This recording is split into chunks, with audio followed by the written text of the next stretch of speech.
అపోస్తుల కార్యాలు 2వ అధ్యాయం చూడండి ఒకసారి, 46వ వచనం.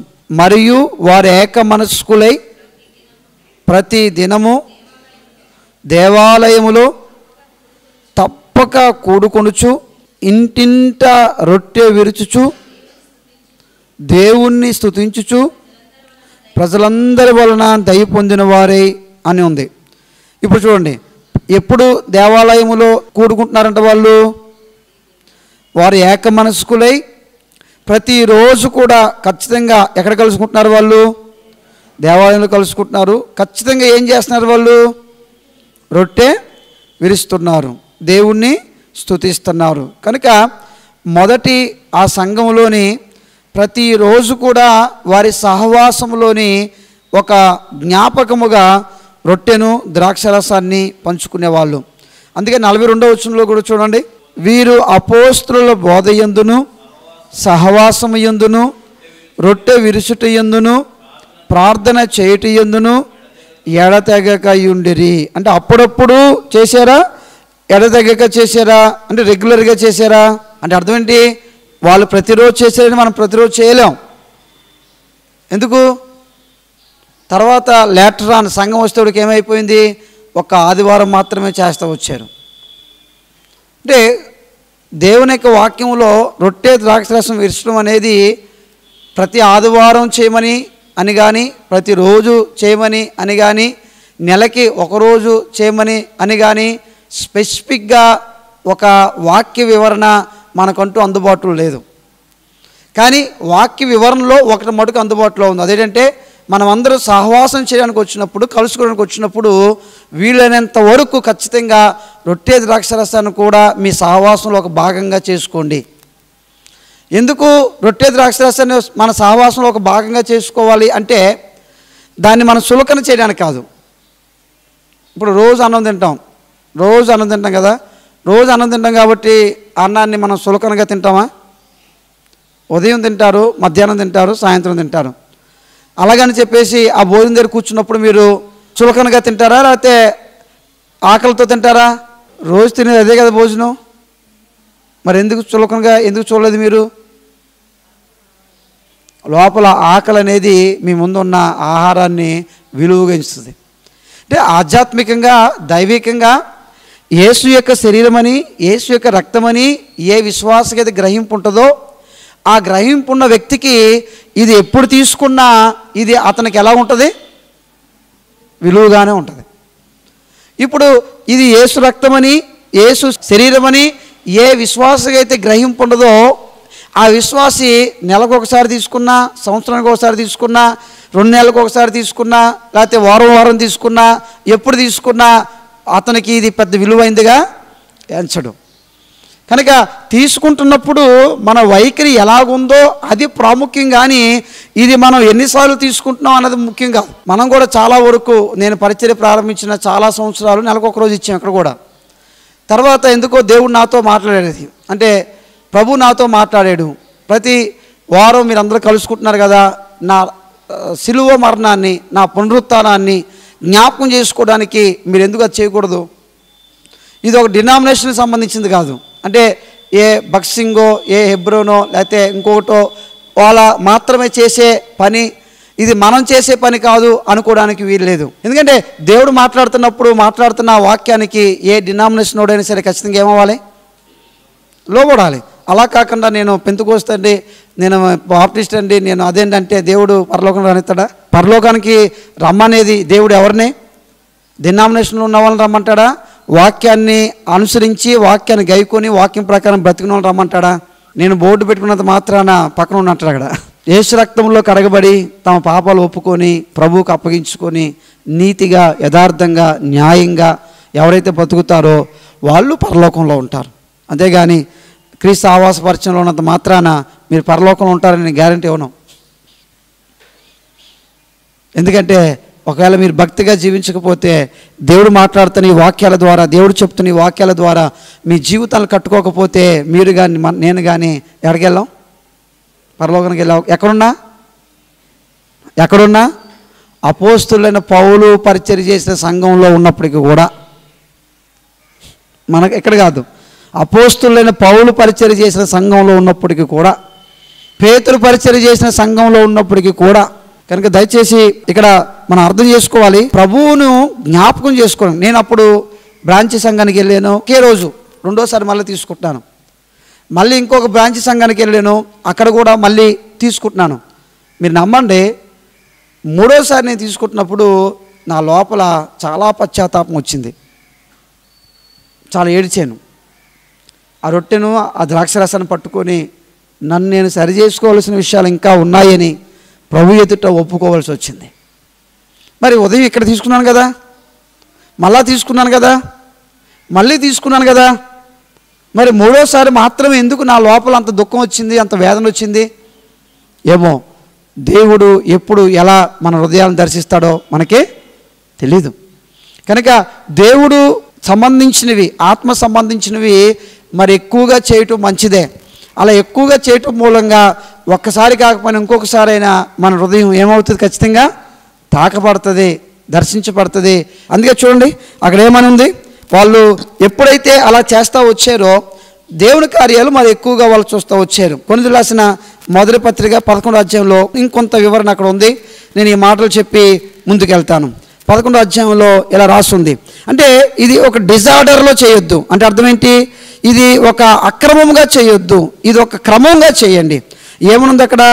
ఒకనికంటే ఒకడు ముందుగా తన మట్టుకు తాను భోజనం చేయుచున్నాడు, ఇందువలన ఒకడు ఆకలి కొనును, మరి ఒకడు మత్తుడవును.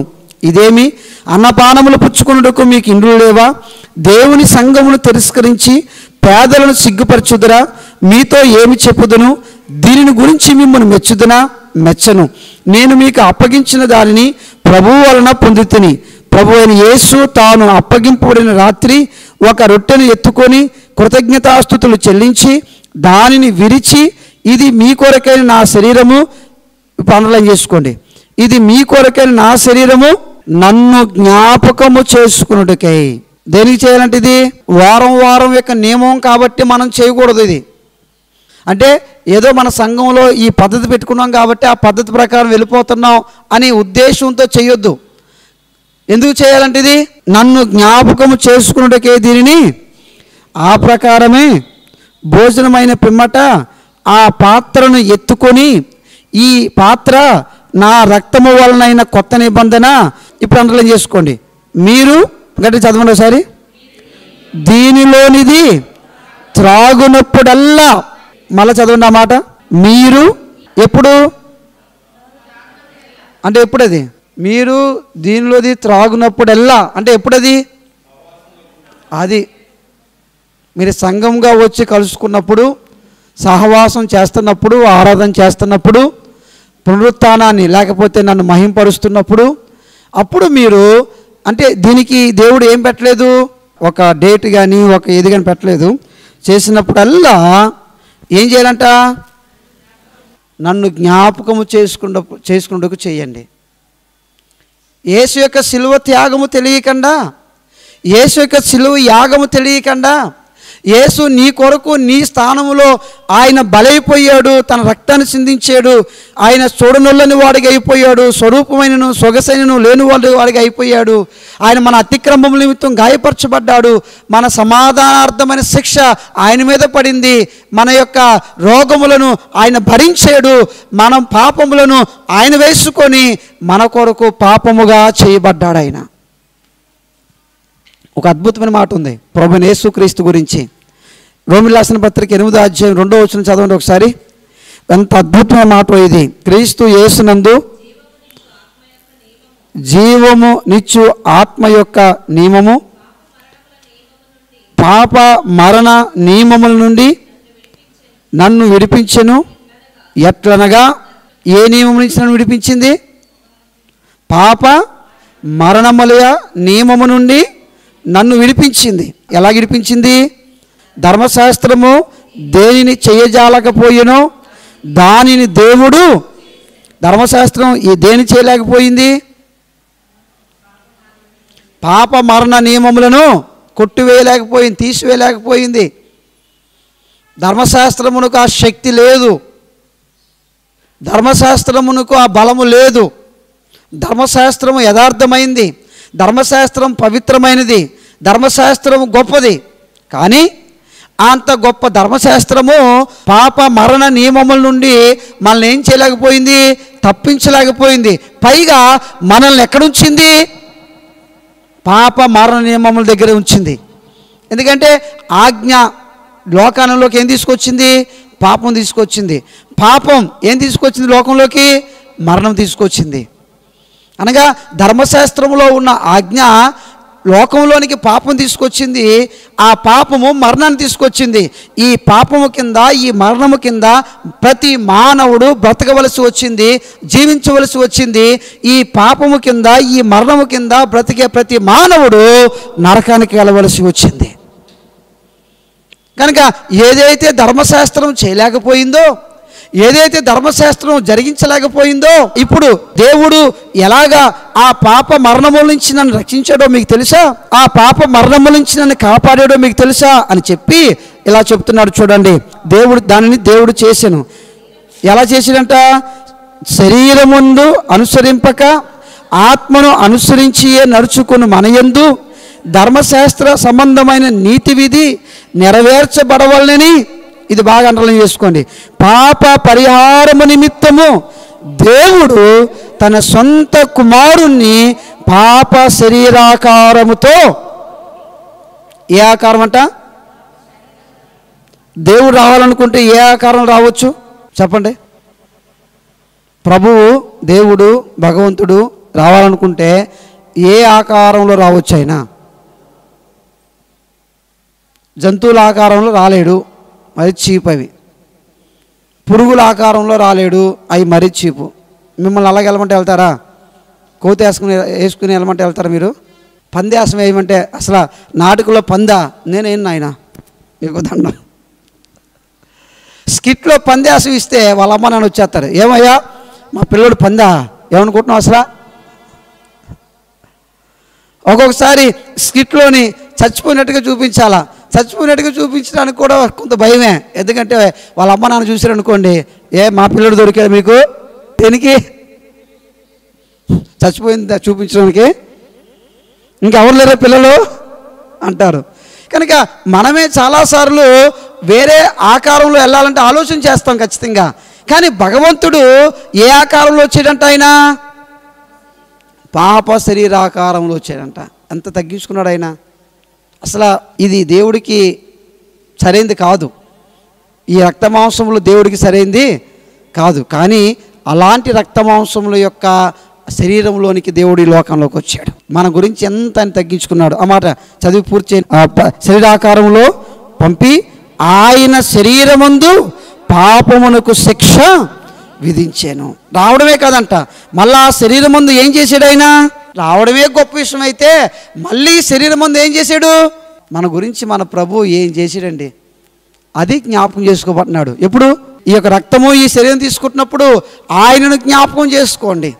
పాప శరీరాకారంతో వచ్చాడు ఆయన, ఆయనలో పాపం లేదు.